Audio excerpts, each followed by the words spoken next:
I know I said buckle up on Monday, but I'm going to maybe invoke the airbags today because we have brand new reporting on what the New York Times describes as the, quote, roadmap for retribution. It's an executive order cloaked in Orwellian doublespeak that could lay the groundwork for prosecutions of Biden administration officials and Trump's political critics. The Times reports this of the order titled Ending the Weaponization of the Federal Government.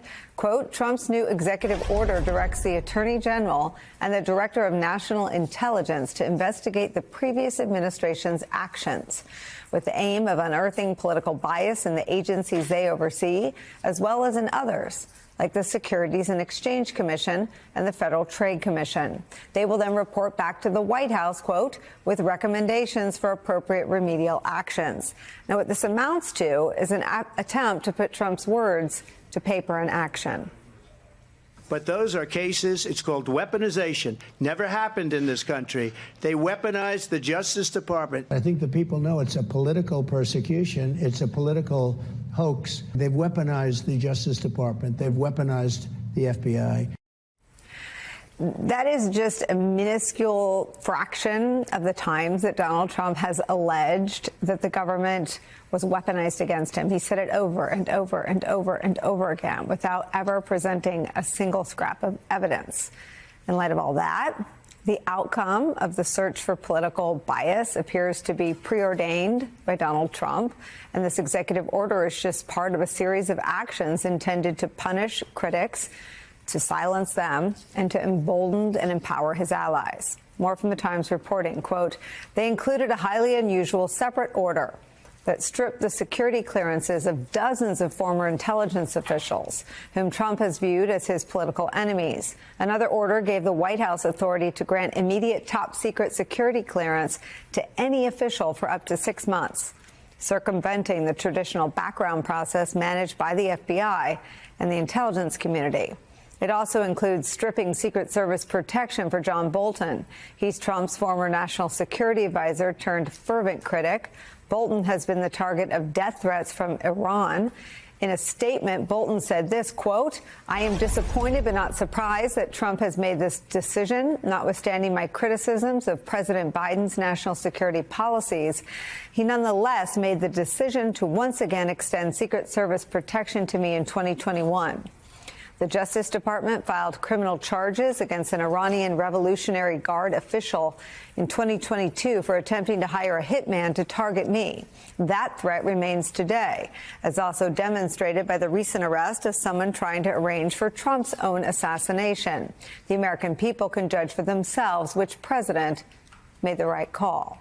That's just one of the many ways that we know about that Team Trump plans to strike at their critics.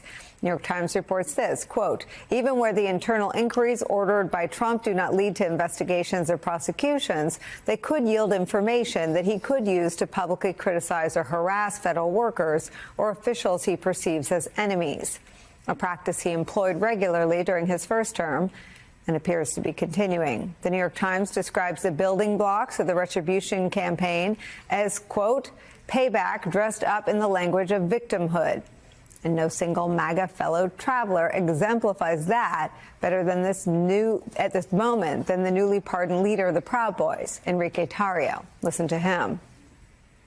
We went through hell, and I'm going to tell you, it was worth it, because what we stood for and what those guys stood for was what we've been fighting for and what we saw yesterday on the inauguration stage.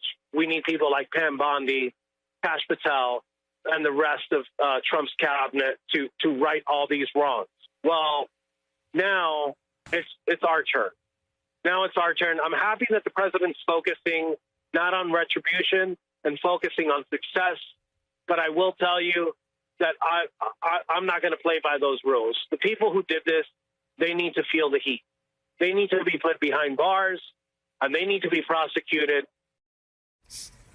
Donald Trump laying the groundwork to turn the executive branch into a personal political weapon is where we start today with some of our favorite reporters and friends.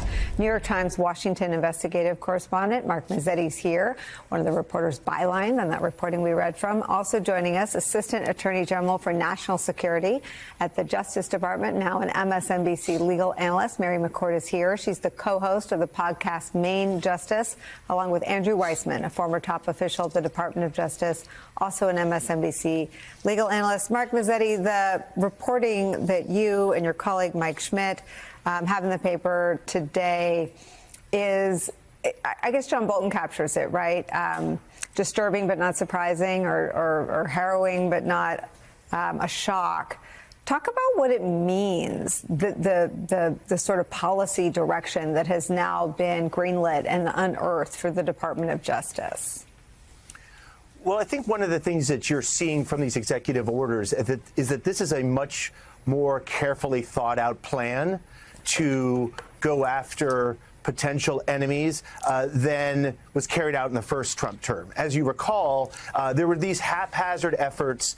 Trump would tweet about the FBI, efforts by, Congressman Devin Nunes to investigate so-called political bias, eventually leading up to the Durham investigation, which didn't conclude on President Trump's political timetable. This time around, from day one from the Oval Office, these executive orders show a plan not only to sort of root out what they see as bias, but also to send a message and also to test the loyalty of people in the intelligence agencies, in the Justice Department. And so these things are all kind of a piece, and it shows that they've thought this out for some time and plan to act on it. Mark, what is the inclusion of the DNI and the edict that she investigate her agency for bias? What is that about? What is that rooted in? What is Trump's perceived grievance there? Well, a lot of this goes back really to the very beginning, right? This view that not only in the Justice Department, but also in the intelligence agencies, there's this so-called deep state of anti-Trump sentiment that is trying to undermine his agenda, right? That this exists in the CIA, in other intelligence agencies, and this needs to be rooted out. I should add, of course, that this also is perceived to exist at the National Security Council. You recall in the first term, the NSC detailees from the CIA, the Pentagon, et cetera, were kind of seen as the locus of anti-Trump support, and many of the key witnesses of the first impeachment about Ukraine, right? So you see a lot of the NSC detailees today getting sent home. And so the executive order Monday night about the security clearances, which was basically we can give anyone a clearance who we want, in part is a way to get what they see as their own people into the White House and the NSC and rooting out the career people because they're seen as, many of them are seen as disloyal. So these are all part of a plan, and it's all of a piece. I mean, Mary, there were no enemies of Donald Trump's at the Department of Justice or the FBI or the CIA. There were people who were loyal to U.S. national security objectives, to congressionally approved military aid for U.S. allies, to the facts and the truth. And I wonder what it means that the order adopts the language of politicization in such an inverted manner. Well, I mean, it's not surprising given everything that Donald Trump said during the, during the campaign. But it is a little bit ironic that sort of the title is about ending weaponization, and the mechanism for apparently ending it is to actually engage in weaponization of the Department of Justice, or at least that seems to be the intent here. To your question about the career men and women of the Department of Justice and of our intelligence community, these are mission-oriented people who, like you said, their allegiance is to the Constitution, rule of law, protecting national security, and they are very apolitical. I mean, I've worked with law enforcement, prosecutors, national security officials, intelligence community for decades within the Department of Justice, and rarely did I have any idea what political party my colleagues even were members of. It just was not something discussed. Many of us who'd been there for long, long times had worked under Republican administrations, Democratic administrations, and it didn't change the mission, right? The mission was to protect national security and to do so in a way that protects also constitutional rights that are so fundamental to America. So everything that he's suggesting doing in this executive order just sort of turns that on its head. I'll note also that it also shows you that any independence, between the Department of Justice and the White House, things that we've talked about on other shows of yours, seems to be gone, because he's not asking for a review by the Attorney General and a report to the Attorney General so that the Attorney General can make recommendations. He's asking for a review by the Attorney General and a report to him so that he can decide what he wants to direct the Department of Justice to do. And similarly with the intelligence community. So this is not the only executive order that actually directs conduct by the Department of Justice. The direction to dismiss cases against all of the January 6th attackers, the pending cases, people who were not pardoned or had their sentences commuted, that was also a direct order to the Department of Justice. So I agree with Mike. All of this is part of a much bigger plan. Some reactions to Donald Trump's first couple days right now actually overstate what he's doing, what he can do, his actual powers, which strangely echoes Trump's own exaggerated claims. Now, look, immigration has been a challenge for decades in this country. Donald Trump's first term faced high migration, as did Biden's recently completed term, which is why President Biden deported over 270,000 migrants in 1 year. That was one of the highest, which surpassed recent records by not only Trump, but other presidents. So that's a lawful deportation power, which the most recent president used and which Donald Trump used and is using. Deporting people, even at pretty high numbers, is not, to say the obvious, not specific to this week of this new administration. And doing that alone, to be clear, factually, is not a, quote, power grab. Now, I'm saying that as a fact. If people who agree with or like the new president find that to be a positive thing, that's fine. In politics, we're well aware of all the different reactions people have, but that's just a fact. And again, the recent Biden administration did a lot of deportations, and we're now seeing promises to do that many or more. That's over here. Over here, vowing to potentially deploy the United States military in this country, or flatly breaking the Constitution or abusing federal powers to investigate, prosecute, arrest, or even jail local elected officials. Well, that's something else. Those are, as described and would be if enacted, abuses of power. And those could also be halted in court, just like what you see on your screen if you remember the moments of the past first-term Trump immigration plan, some of which overreached. Not in a sense of an opinion or in a policy sense, but overreached past what was legally allowed. And so they were ultimately changed, narrowed, and sometimes halted on an emergency basis in the courts. So right now, with that in mind, the distinction I'm reminding you of, Donald Trump, the new president, is pushing the line the most in two areas. Freeing those violent MAGA convicts, which is our top story last night, and we have more on that tonight. It's an extraordinary, and many police veterans say dangerous action. And in immigration, which has more direct opposition now coming to the forefront tonight on the ground. Connecticut has never quit on people. We're never going to surrender, and I am never going to back down. We are here to fight. Fight. Fight. You come for my people. You come through me. Our 5-member delegation is planning to push back, fight back. Presidents in this country have broad powers, but they are not kings. We will now do ICE's job for them on a whole number of fronts. We're not going to do federal immigration enforcement. If there is any attack on the Garden State or on any of its communities from Washington, I will fight back with every fiber of my being. I have one message for President Trump. I'll see you in court. Those are just some of the local officials who are speaking out, acting, and some of them Democrats there as well, vowing to deploy their lawful powers and protect their jurisdictions. We're seeing local hearings on lawful ways to deal with this new administration. Police chiefs reaffirming their roles and disclaiming any involvement with separate federal immigration plans coming out of the Trump administration. And California officials are working on how to manage what is now a federal government headed by an individual who is publicly vowing to deny much needed emergency fire aid to victims in that state if the local politicians in that state don't join all aspects of the president's immigration plans. Are you saying that California, if they continue to aid and abet law breaking and harbor illegal immigrants, money from D.C. gets cut off? Yeah, we're talking about conditions to this disaster. Look. That's the speaker echoing what the president has demanded, conditions, which is very different from how this country has dealt with many other disasters wherever they may be. But we can say, since it's getting political, including in red states. Now, then there is the Constitution. And I'm going to, again, be as clear as possible. Presidents must follow the Constitution.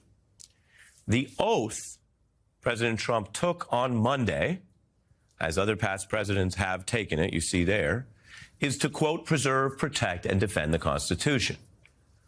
That's required. That is binding. Yet on the same day that Trump took this oath Monday, he also issued an order flatly contradicting the Constitution. So let me go old school and read to you from a very old document, because it's back in the news tonight. I am reading to you from the Constitution, which says all persons born in the United States are citizens of the United States. The privileges or immunities of citizens shall not be abridged. Pretty clear. It's the final word. Persons born here are citizens. And the Supreme Court ruled those words mean what they say. If you're born here, you're a citizen. That case was settled law all the way back in 1898. No politician can just change that in our system. Not Congress, not the president. And so if a president sort of writes on paper themselves or has their aides and lawyers write on paper that they disagree with the Constitution or that they even want to cancel part of it, that has no legal meaning. And anyone around government and law knows that. It's not expected that all citizens have to remember all this stuff or keep track of it, but that's how it works. That's our system, and that's just standard. A president could write down on paper or write an executive order which claims the First Amendment speech protection will now only apply to your supporters, not their opponents. Basically trying to cancel or change the First Amendment, right? And legally, that means nothing. That legally is basically what Trump did on Monday in one of his immigration orders, because he wrote down on paper he doesn't like the Constitution's citizenship definition, the one I just read you in the 14th Amendment. But you can go check in the Constitution, it's still there. You can go to the Supreme Court and check current law in the United States or any courtroom in America. Citizenship law has not changed since Monday. It's still what's in the Constitution, what I read you. It is not what Trump wrote down on Monday. If you're really curious, the case upholding that citizenship definition, quoting the 14th Amendment that I just read you, is from 1898, U.S. versus Wong Kim Ark. It has not changed. Not in law, not in a time machine. Now, Trump is vowing to start breaking that Supreme Court precedent and the Constitution next month. So this order is his way of laying down his plan that he's then going to break it and make some sort of federal effort to violate citizenship. And that will be tested in court. The Constitution says the privileges or immunities of those citizens shall not be abridged. So if the United States government under this new administration abridges those privileges and immunities with some of what Trump plans to do, denying people their paperwork or the citizenship benefits and treatment they would otherwise get, well, there we are. That's the conflict. Trump's announced a plan to violate that. And then the courts will decide. And so I told you I'd keep this clear. This is all how it works. Donald Trump writing that down on paper on Monday does not change the Constitution on Tuesday. Now, if you hear all that and you say, okay, I guess that's pretty straightforward. And you've heard about different administrations having policies go to court before, whether they're new, like an Obamacare law, or old, like a government taking a different position or disagreeing with the Constitution. It gets worked out in court. But if you're saying, I hear all that, news anchor, I hear that, Ari, but things seem to be changing, and what about this current Supreme Court? Well, fair. You'd be onto something when it comes to changes. The Supreme Court has changed some longstanding precedents, from presidential immunity relating to the coup, and that benefited Trump, to abortion rights, where they reversed 49 years of precedent. So they could do that again. I told you about an 1898 law. They could hear this case and change things. But again, this is still where we're at. And if they do that, that will be the Supreme Court. And there are many issues with the current Supreme Court, many questions about its nonpartisanship, its grifting, its potential corruption. We can report on all that. We have. But some people are describing all of this differently in these first few days for a range of reasons. Law can be confusing. Some forget the Constitution limits politicians' power. So a politician saying, I disagree with that part of the Constitution is meaningless. Also, there are people rushing to give Trump some sort of extra benefit of the doubt for almost anything he says or does right now that they don't give to other presidents. Our job here in the facts and evidence community is not to go any harder at this president than any other, but it's also not to somehow pull back from facts or evidence because of other external reasons, a sense that he is popular or that he has a lot of billionaire allies or any number of reasons. When a president drops an executive order that says the opposite of what the Constitution holds, anyone who's not just a total partisan or uninterested in facts is going to say, oh, okay, tell me something else. You could put out orders for every one of the Bill of Rights saying you disagree with them. So what? The Constitution's requirements in our constitutional system, in this constitutional system, are not changing right now. If and when the Supreme Court does something, we'll cover it, and the country will be governed by it, sure. But there is no reason that anyone should be hypothetically obeying in advance to a new Supreme Court precedent that we have not gotten. And Trump's team and his lawyers, they knew this order would go to court, and that's the other news tonight. It is going right to court. New cases brought by officials in over 20 states about the very real-world consequences and how to deal with a government that right now is taking the position that it can break the Constitution, and I guess hoping the courts of the Supreme Court will let them. So this is happening right now. And as I mentioned, some of the actions in the area of immigration, if you actually put aside the energy, the intensity, some of the partisanship, are actually similar to what we saw in the recently completed Biden term, even if sometimes neither of those administrations want to admit the overlap. Because immigration has been surging at levels we have not seen in a century, and administrations in both parties, even with differences of opinion, have surged the related deportations. That's one part. And then the other part can't be normalized and shouldn't be ignored. You got a sitting president who comes in, and the same day he takes the oath, he vows to contradict and violate the Constitution and Supreme Court precedent that's existed for over a century. President Trump is facing mounting criticism over his sweeping immigration policies, which include declaring a national emergency at the U.S. southern border. NBC News senior White House correspondent Gabe Gutierrez has more on that. The backlash is growing after his sweeping executive actions on immigration. If I were to lose my parents due to deportation, my whole world would fall apart. At least 22 states are already suing over Trump's attempt to end birthright citizenship for children of undocumented immigrants. Connecticut's Attorney General saying Trump has zero respect for our Constitution, which spells out anyone born in the U.S. is a citizen. It's just absolutely ridiculous. We have very good grounds. People have wanted to do this for decades. The president also halting the program that resettles refugees in the U.S., including Afghans fleeing the Taliban. They haven't received clarifying information, and they're scared that they're going to die. But Trump won the election after pledging tougher border security. This Republican county commissioner in Chicago supports Trump's immigration crackdown after more than 51,000 migrants arrived there. Funding is absolutely not sustainable. Between the county, between the city, we've spent nearly $1 billion.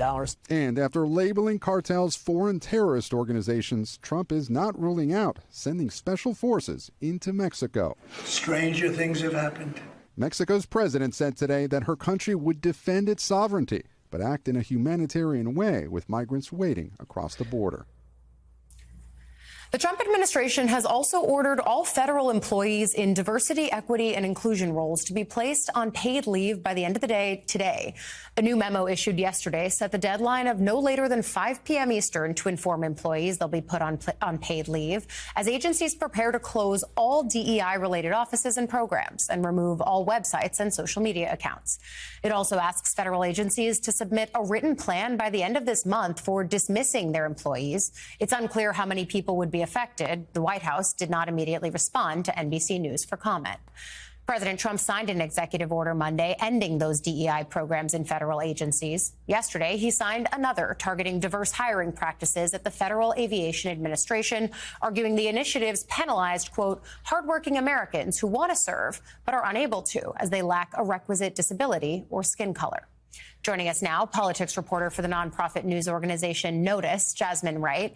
Jasmine, can we just drill down on this DEI initiatives piece for a moment? Because there's research that shows diversity is a strength. It makes organizations stronger, whether federal or private. Sure. So what's the argument behind the scenes for getting rid of the DEI initiatives? Is it just we're getting rid of woke? Yeah, I think that frankly is the argument. I mean, I think that you know as well as I do that there are a few things that President Trump said in those rallies more than that he would get rid of the woke ideology and he would get rid of DEI practices and instead put back what they call meritocracy type style governments where people are where basically it's race blind, right? People are promoted by their own merits, they say. And so they believe that this is a fulfillment of those promises that Trump made on the stage at that various rallies over the last 2 years. And frankly, these are policies that in at least some ways have been thought out for years by the think tanks that were kind of doing these type of policy papers in between the Trump's first and now this term. And so these are things that they believe are really well thought out. And I think that one thing that people aren't necessarily talking about is not just the fact that these people are going to be placed on administrative leave, potentially being terminated once they figure out maybe a better way to do that because they are government employees or these contractors are contracted by the federal government. But also in these templates, they're asking people within these agencies to then report their fellow colleagues or contractors who they believe their ambition is to do DEI policies, but they're worded differently. And so I think that you're going to see a lot more of things happening from these memorandums and these DEI initiatives that they're just kind of putting in place right now. You covered the 2024 campaign. Are there things that Trump promised he would do that haven't yet come out in these executive orders? I know they've been sweeping, but are there gaps that you're seeing in the promises made, promises kept? Sure. Well, I think tariffs is a huge one. Yeah. He obviously said previously that he would start tariffs on day one. We haven't seen any indication that those are on the pipeline. They talk about them, but we saw executive order that they wanted to study them. Obviously, deportations is something that they talked about that they would do on day one. That hasn't started in earnest. Obviously, they're talking about ramping it up now.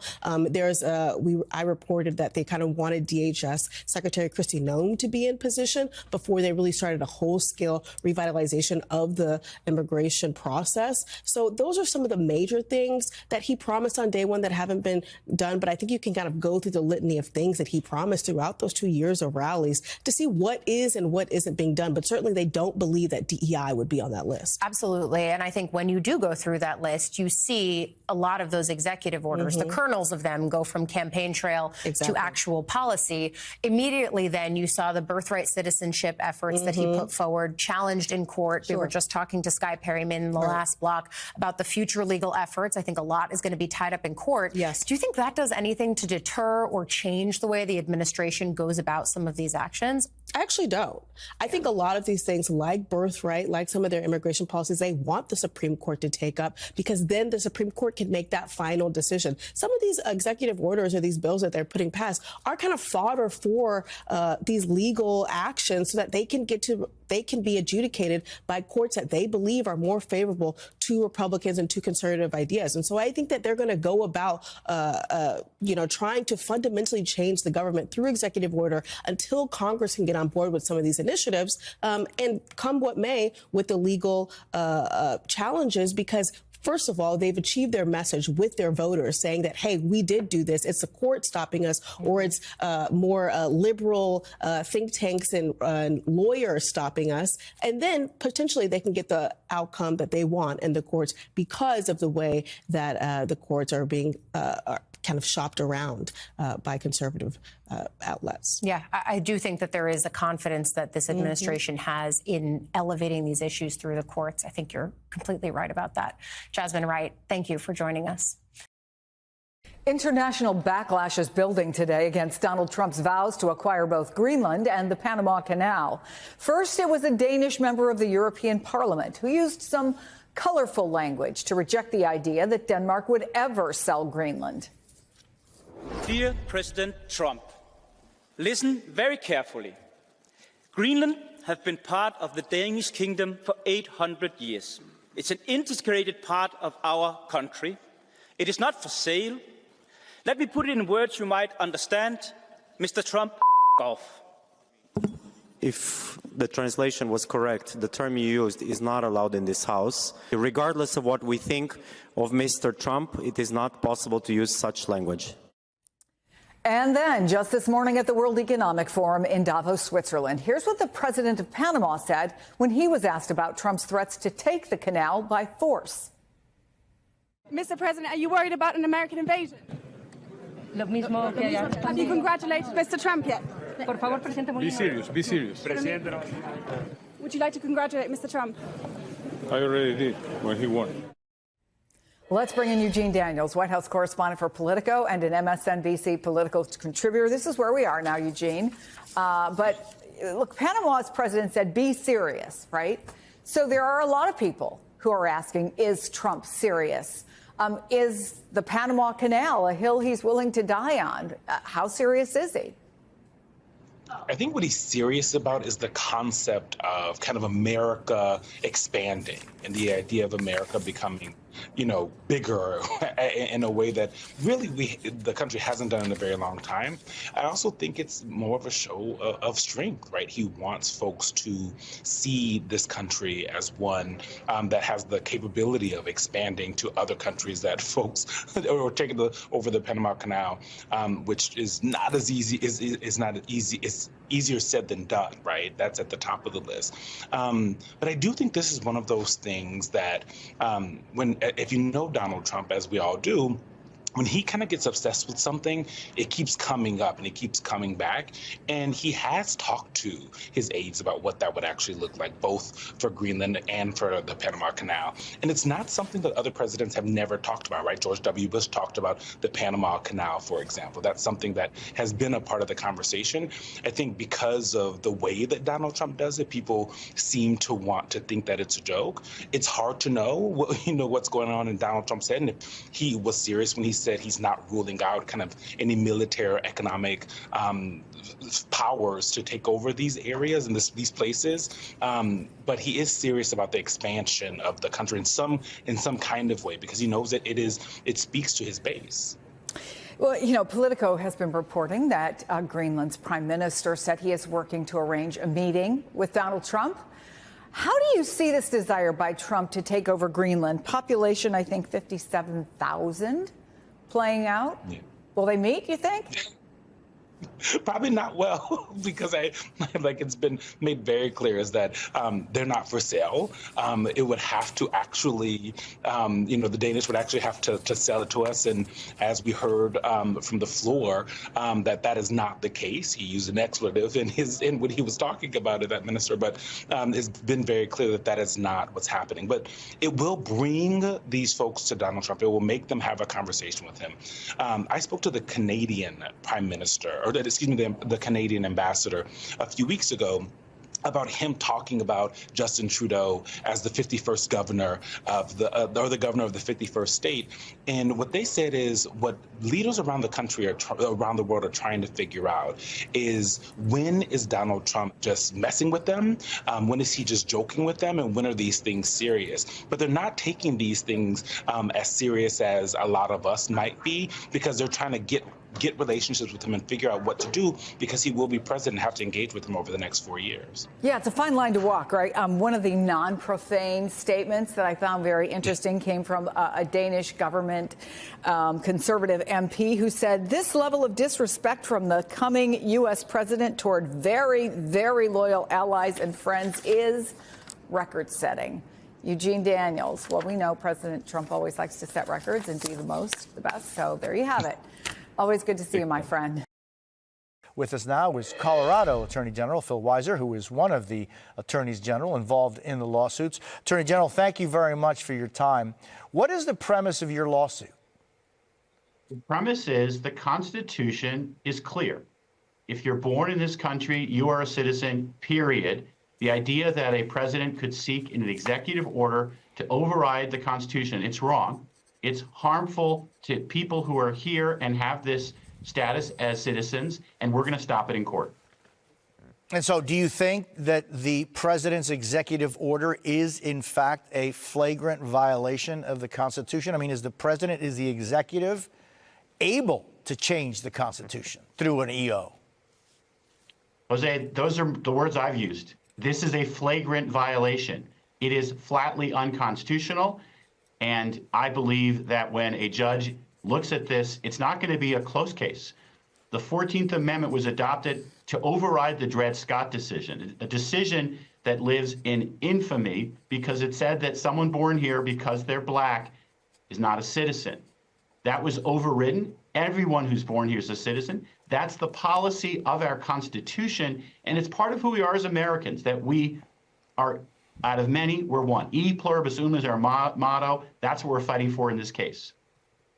And so, meanwhile, I know that Colorado is preparing, and I'm just wondering, from your perspective, what are those preparations for what the president has called the largest deportation force in American history?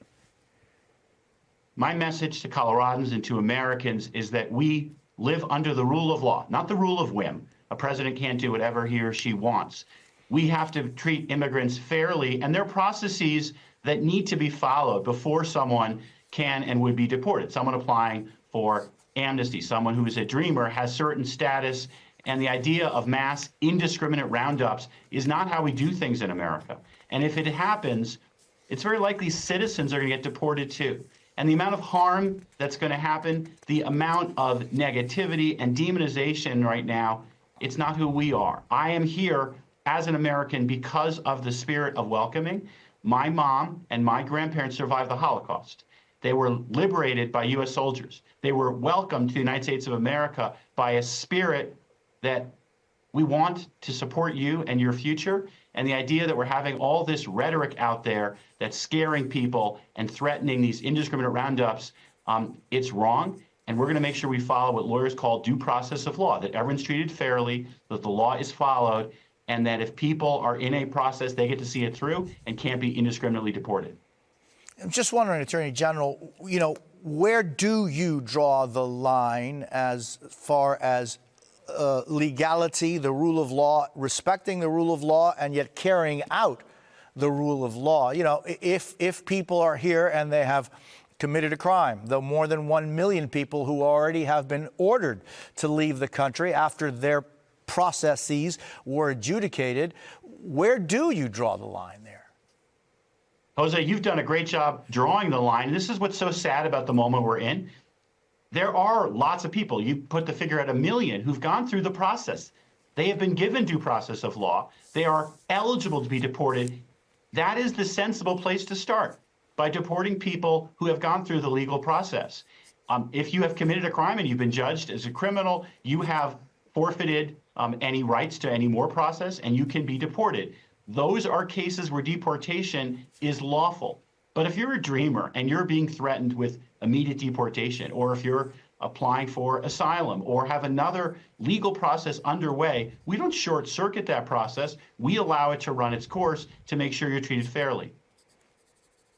And the millions of people that live in a mixed immigration status household, you know, those are people that also have to be worried about what may or may not happen down the line. Colorado Attorney General Phil Weiser, I thank you very much for being with us. I really appreciate your time. Thank you.